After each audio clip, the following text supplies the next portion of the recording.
भारतीय वज़ीर दिफ़ा राजनाथ साहब पाकिस्तान को मुसलसल धमकियाँ क्यों दे रहे हैं?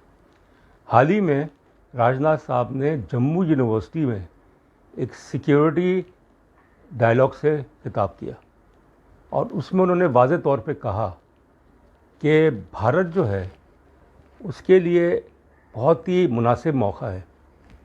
ऐसा मौका कभी नहीं आएगा कि जब पाकिस्तान जो है वो माशी तौर पे, सियासी तौर पे बिल्कुल नीचे चला गया है। तो इस मौके से फ़ायदा उठाते हुए गिलगित बल्तिस्तान और आज़ाद कश्मीर जो कि पाकिस्तान के कंट्रोल में है, उस पर कब्ज़ा कर लिया जाए और उसको भारत का हिस्सा बना दिया जाए, जिसको वो ये कहते हैं कि पाकिस्तान ऑक्यूपाइड कश्मीर, POK। तो गिलगित बल्तिस्तान जो है ख़ास तौर पे राजनाथ साहब के हदफ पे है। इसमें 3 बातें हमें ज़हननशीन रखनी है। पहली बात तो ये है कि अरसे से जो बीजेपी की सरकार है, जो मोदी रिजीम है, उसका ये ख्याल है कि गिलगित बल्तिस्तान जो है वो पाकिस्तान की अंडर सॉफ्ट वैली है। यानी ये कि एक ऐसा इलाक़ा है जहाँ पे पाकिस्तान मुखालिफ जज्बात जो हैं मौजूद हैं। आज़ाद कश्मीर में हो सकता है इतने ना हो, मगर गिलगित बल्तिस्तान में हैं बकौल उनके। तो इस मौके से फ़ायदा उठाया जाए। दूसरी बात यह है कि जब से मोदी साहब ने अमेरिका का दौरा किया है और उनका जो अज़म है, उनका जो एतमाद है, वो बहुत ज़्यादा बढ़ गया है। तो राजनाथ साहब ने जो जम्मू यूनिवर्सिटी में कहा, वो उसी बात की अक्कासी करता है कि कश्मीर, वादी कश्मीर और उसके बाद जो लद्दाख है, उसको तो हमने हथिया लिया है। आर्टिकल 370, 35 है, उसे ख़त्म कर लिया है। जम्मू और कश्मीर को जो है वो भारत ने एब्जॉर्ब कर लिया है। हाल ही में श्रीनगर में G20 के उसमें एक सियाहती कॉन्फ्रेंस मुनक़्क़िद की गई, उससे भारत का एतमाद और बढ़ गया। तो अब मकसद ये है कि गिलगित बल्तिस्तान, जिसकी सरहदें जो हैं वो वस्त एशिया से नहीं मिलती हैं, मगर ताजिकिस्तान जो है वो गिलगित बल्तिस्तान की सरहद से सिर्फ 16 किलोमीटर दूर है। तो भारत का अगर आप नक्शा देखें तो उसमें तो वो पूरा का पूरा इलाक़ा जो है गिलगित बल्तिस्तान का जो है वो भारत में शुमार किया जाता है। और इससे मुझे याद आया कि सन 2011 में जनवरी की बात होगी कि जब मैं सिंगापुर में नैंगयांग टेक्नोलॉजिकल यूनिवर्सिटी में साउथ एशियन स्टडीज़ में था, तो वहाँ पे जो भारत के हाई कमिश्नर थे वो खिताब करने आए। उन्होंने जो नक्शा दिखाया तो उसमें गिलगित बल्तिस्तान भारत का हिस्सा था। तो मैंने कहा कि ये आप कैसे उसको भारत का हिस्सा दिखा सकते हैं? तो उन्होंने बड़े एतमाद में कहा ये तो हमारा हिस्सा है और हमारा हिस्सा रहेगा, ये तो POK है। और एक न एक दिन जो है गिलगित बल्तिस्तान जो है वो भारत में ज़म हो जाएगा। तो ये तो दूसरी बात हुई। तीसरी बात ये है कि जो पाकिस्तान के हालात हैं और जिस तरीके से गिलगित बल्तिस्तान में कोशिश की जा रही है अदम इस्तेकाम पैदा करने की, कि वहाँ पे PTI की हुकूमत जो है उसको ख़त्म किया जाए और वहाँ पे जो एक हिमायती PMLN या पीपल्स पार्टी की हिमायती हुकूमत है उसको कायम किया जाए।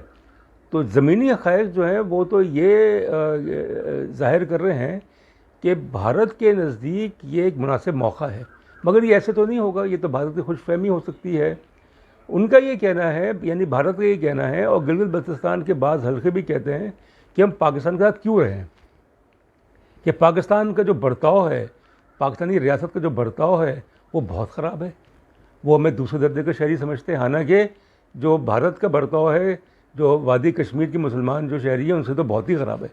मगर वो ये कहते हैं कि जो पाकिस्तानी रियासत है वो तो हमें इंसान नहीं समझती।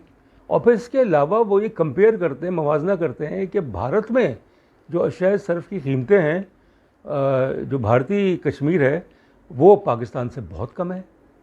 अगर पाकिस्तान में आटा जो है, चावल जो है, घी जो है, तेल जो है, अजनास की कीमतें जो हैं, आधी कीमतें तकरीबन जो हैं वो भारत में हैं। तो ये तो हमारे मफाद में है कि हम भारत में जम हो जाएं। तो ये बातें जो है वो हो रही हैं आजकल। और राजनाथ साहब ने अपने दिल की बात कर दी है कि वो भारत के वज़ीर दिफ़ा हैं और वो ये चाहते हैं कि जो बीजेपी की जो हुकूमत है, जो बीजेपी शिवसेना की जो हुकूमत है, उसको दुआम बख्शा जाए कि अगले साल जो इंतख़ाबात होने वाले हैं भारत में, तकरीबन जनवरी, फरवरी, अप्रैल या मई में, 2024 में जो इंतखाबात होंगे, जनरल इलेक्शंस होंगे, तो बीजेपी का मंशूर ये होगा, मुझे ही लग रहा है कि गिलगित बल्तिस्तान और आज़ाद कश्मीर को भारत का हिस्सा जो है वो बनाया जाए। यानी ये जो है ये उनका एक इलेक्शन मैनिफेस्टो, आप जैसे कि ये मैनिफेस्टो था जब 2019 में बीजेपी की दूसरी हुकूमत आई थी, तो उनका ये मैनिफेस्टो था, उनका ये मंशूर था, इंतहाई मंशूर था कि हम आर्टिकल 370 ख़त्म कर देंगे, 35A ख़त्म कर देंगे और वादी कश्मीर को और इसके अलावा जो लद्दाख है उसको भारत में ज़म कर लेंगे। अब उस मंशूर का जो लॉजिकल कंक्लूजन है, जो मंतकी अंजाम है, वो ही समझते हैं वो होगा 2024 में, कि उनके जो मंशूर है बीजेपी का, अगर वो इंतखाबात जीत गए तो वो ये उनका ये बिल्कुल वाज़ेह मौक़िफ़ है कि हम जो हैं फिर गिलगित बल्तिस्तान और आज़ाद कश्मीर जो है वो हमारे पास होगा। क्योंकि वो तो कह रहे हैं, वो तो कहते रहते हैं, जिसमें उनके मौक़िफ़ की कुछ सच्चाई नहीं है, कि जो असल मसला है वो है पाकिस्तान ऑक्यूपाइड कश्मीर। और पाकिस्तान ऑक्यूपाइड कश्मीर में बखौल उनकी आज़ाद कश्मीर रहता है, जो कि छोटा सा इलाका है, मगर गिलगित बल्तिस्तान है जो कि अस्करी लिहाज से, सलामती के लिहाज से बहुत अहम है। चीन के साथ उसकी सरहदें मिलती हैं, CPEC का सारा मंसूबा है, सब कुछ है। और ये कोशिश है कि गिलगित बल्तिस्तान को पाकिस्तान से महरूम कर दिया जाए। पाकिस्तान के जो दाखिली इंतशार हैं, जो दाखिली सियासत है, जो ज़वाल पज़ीर मईशत है, उससे फ़ायदा उठाते हुए वहाँ के मकामी लोगों को उकसा के और फिर गिलगित बल्तिस्तान जो है वो फिर भारत का हिस्सा जो है वो बन जाए। खुदा न खास्ता ऐसा नहीं होना चाहिए, मगर जो रियासत पाकिस्तान, जो पाकिस्तान के मारूज़ी हालात हैं, उसमें तो ये लग रहा है कि भारत को 21वीं सदी का एक बहुत बड़ा मौका मिलने वाला है, जो मेरे ख्याल में सन 71 से भी ज़्यादा जो है वो अहम हो।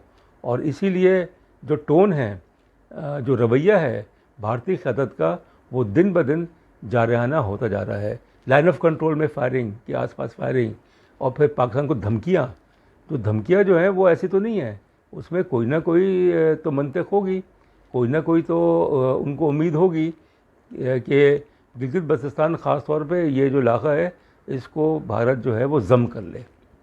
बहुत शुक्रिया।